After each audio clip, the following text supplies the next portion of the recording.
நீங்க உண்மையான அனுமன் பக்தரா இருந்தீங்கன்னா இந்த வீடியோவை கடைசி வரைக்கும் பாருங்க. ஏன்னா கடவுள் அனுமாரே பாத்தீங்கன்னா அதிகமா சொன்ன மந்திரம் ராமநாமம் மட்டும்தான்.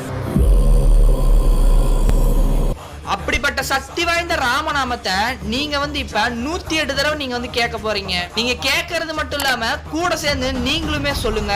ராமரோட அருளும் அனுமன் சுவாமியோட ஆசீர்வாதமும் உங்க வாழ்க்கையில நல்ல மாற்றத்தை பத்தீங்கன்னா கொண்டு வரட்டும்.